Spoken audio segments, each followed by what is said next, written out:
हे दृश्य एखाद्या दुष्काळग्रस्त प्रदेशातील नाही.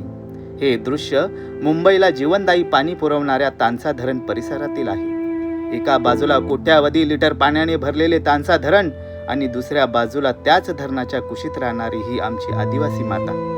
घरासमोर धरणाचे पाणी दिसत आहे, पण पिण्यासाठी तिला आजही जमिनीखाली खोदलेल्या खड्ड्यातून पाणी भरावे लागते. ज्या भूमीने मुंबईला पाणी दिले त्याच भूमिपुत्रांना आजही पाणी, रस्ते, रोजगार आणि मूलभूत सुविधांसाठी संघर्ष का करावा लागतो? हा केवळ पाण्याचा प्रश्न नाही, हा न्यायाचा प्रश्न आहे, हा स्वाभिमानाचा प्रश्न आहे.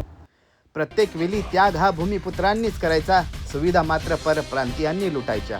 भूमिपुत्रांच्या हक्काचं जे जे आहे ते त्यांना मिळालंच पाहिजे, मिळालंच पाहिजे, मिळालंच पाहिजे. माझ्या प्रकल्पग्रस्त आदिवासी आणि शेतकरी बांधवांनो, मी आज कोणत्याही राजकारणासाठी बोलत नाहीये, तर त्या माता भगिनीसाठी बोलत आहे की जी रोज हजारो लिटर पाणी या आपल्या डोळ्यासमोर पाहते, परंतु तिला पिण्यासाठी एका खड्ड्यावर अवलंबून राहावे लागत आहे. मी त्या युवकांसाठी बोलत आहे की ज्यांना नोकरीचे आश्वासन मिळाले खरी, परंतु त्यांची वयोमर्यादा ओलांडून गेली आहे.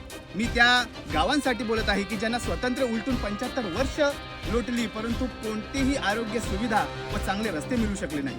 मी त्या प्रत्येक नागरिकांसाठी बोलत आहे की ज्यांनी आपली जमीन या महानगरपालिकेसाठी दिली व आपल्या छताडावरून ह्या लाईन गेल्या, परंतु त्यांना कुठल्याही प्रकारचा न्याय पाहिजे तसा न्याय महानगरपालिका देऊ शकली नाही.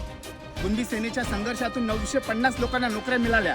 त्याच्यानंतर भिवंडी तानसा बस सेवा सुरू झाली व 52 गावांचा पिण्याचा प्रश्न कुणबी सेनेने सोडवला. परंतु आजही असे अनेक प्रश्न आहेत जे अनुत्तरित आहेत.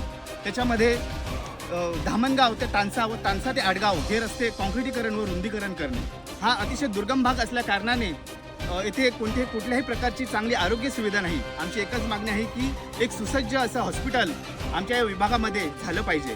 त्याच्यानंतर अजूनही प्रकल्पग्रस्तांचे अनेक असे प्रश्न आहेत की जे प्रकल्पग्रस्त अजून न्यायामध्ये उभे आहेत. माझ्या बांधवांनो, आता शांत बसून चालणार नाही. आपल्याला आपल्या हक्कासाठी, आपल्या मुलांसाठी व आपल्या स्वाभिमानासाठी येत्या 30 जूनला आपल्याला तानसा येथील महानगरपालिकेच्या कार्यालयावर एक धडक मोर्चाचे आयोजन माननीय कुणबी सेना प्रमुख विश्वनाथजी पाटील साहेब यांच्या अध्यक्षतेखाली केलेले आहे.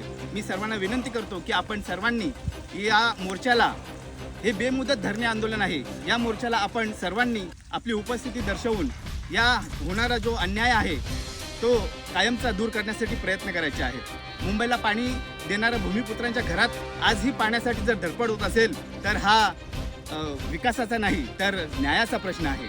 आणि या प्रश्नाचे उत्तर जोपर्यंत मिळत नाही तोपर्यंत कुणबी सेना तिथे ठाण मांडून बसण्याचं निश्चित केलेलं आहे. धन्यवाद.